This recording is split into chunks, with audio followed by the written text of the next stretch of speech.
Last year, more than 2 million Nigerians were displaced from their homes by floods across the country, and many farmlands were washed off. Just recently, the National Emergency Management Agency, NEMA, said 19 states and 56 communities across the country are likely to witness heavy rainfall in August. In this report, Gist Nigeria's Wale Fakile takes us to some of the affected communities to explore what is being done to preempt a repeat of last year's nightmares. The floods came just as predicted. But for many Nigerians, it felt like a surprise attack. Houses were ravaged, families torn apart, and farmlands left in ruins. Almost a year after the deluge, the alarm bells are ringing again.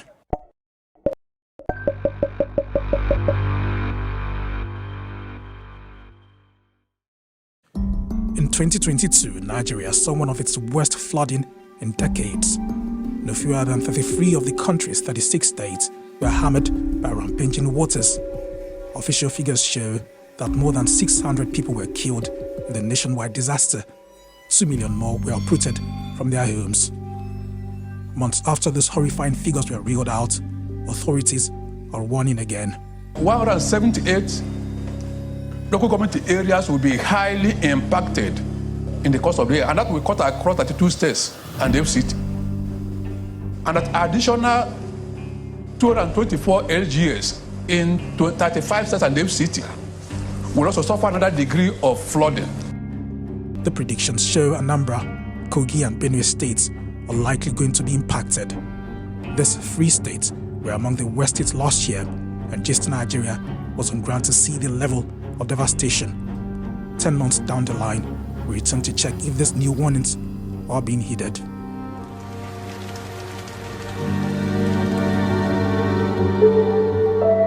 Riverine Waiter community in Ogbari local government area in Anambra State was almost totally submerged by the waters. Almost 1 year after, the telltale signs of the disaster are everywhere. The state government official says authorities have helped those affected and are ramping up defenses for this year. Welfare packages were provided for such families. The state contributed, donor agencies also contributed. Then for this year, we decided to make sure that whatever we didn't do well last year, we improved on them. But the realities on ground paint a somewhat different picture. This woman faced every parent's worst fear when the floodwaters rose last year. She says she's received little or no assistance since her child was swept away.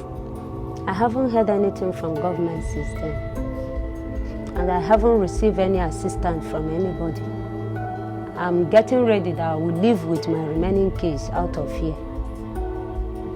although I don't have any destination. It's a similar story of unfulfilled promises for this woman whose house is still occupied by the waters. Our environment is so water, flood everywhere. It's not good. While many residents are trying to pick up what's left of their lives, and businesses decide doing so has been Herculean. They need to do more, find the solution to the problem. That's the major thing that they need to do. It's not providing relief package. Relief package, you give us something today, tomorrow the flood is still going to come.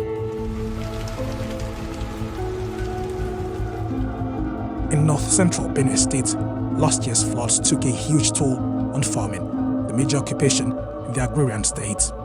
Entire croplands were destroyed, and many families faced deep uncertainty over food security. Months after, farmers here have been told to brace up for possible inundation this year. I'm planning to move out from this area because the last time incident here was so terrible. The federal government has tried to reach out to everybody. As we speak, we have over 20,000 farmers that we're taking care of in Benue State. There's a whole lot of people and farmers are going to be touched by this relief. But the farmers Gist Nigeria spoke with say they feel left alone. Nobody give us fertilizer, nobody give us any other materials for us, even to support us more. I've not seen it. Nobody come and say, take this. But next, we write name, tires, passport, we give tire. This man tells us he's had to leave his farmland close to the river in preparation for this year's floods. I have no option than to come and farm close to the, so that if anything, go to the house, anything, if I see anything to chop with my family, I will survive.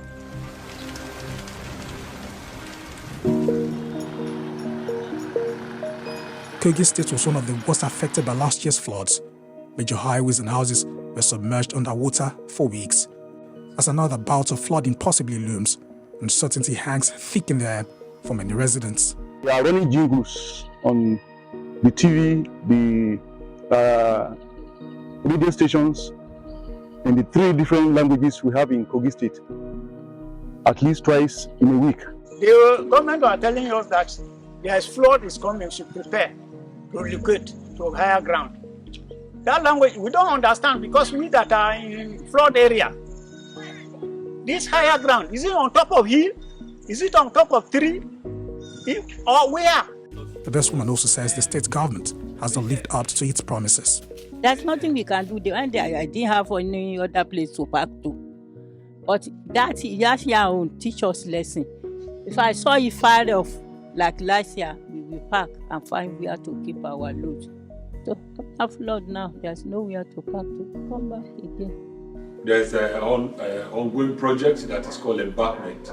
Embankment is to ensure that we, at least along our coastal, we try to put what is called embankment to forestall the crossover of flood over the road. And aside that, we have a permanent and temporary site for the victims.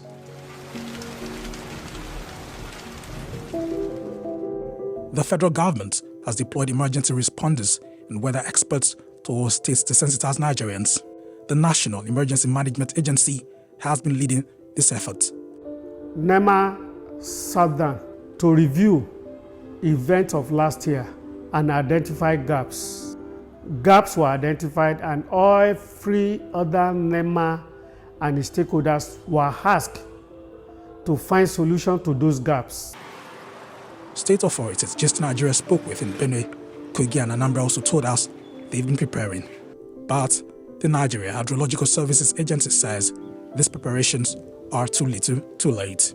It is when the disaster overwhelms a community, the state comes in. When it overwhelms the state, federal, that is NEMA, will come in. But they seem to be more interested in getting the palliatives from NEMA and not doing the right thing that should be done on ground. I've seen how communities have devised ways of coping with the flood. What we need to do is to engage the science, what is called the citizen science, to know what these people are doing and know how we can invest more in what they are doing to help improve their resilience. Of course, there is also the need to dredge our rivers.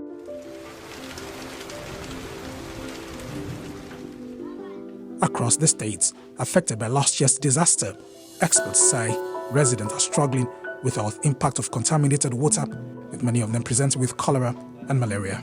Let's ensure that the healthcare facilities, infrastructures that would enable effective response are made available. People are trained to respond effectively, once there are flooding or once flooding begins to happen across Nigeria. With climate change intensifying weather patterns, more extreme flooding events are expected. And 10 months after, the effects of last year's devastating floods linger on in several states. The long and hard road to recovery shows why prevention must be prioritized over costly aftermath, something a lot of states seem to be failing at. Wale Fakile, Just Nigeria. Interesting conversations there. Do you have any personal flooding experience you'd like to share with us? Reach out to us on X at Just Nigeria TV. We'd like to hear from you.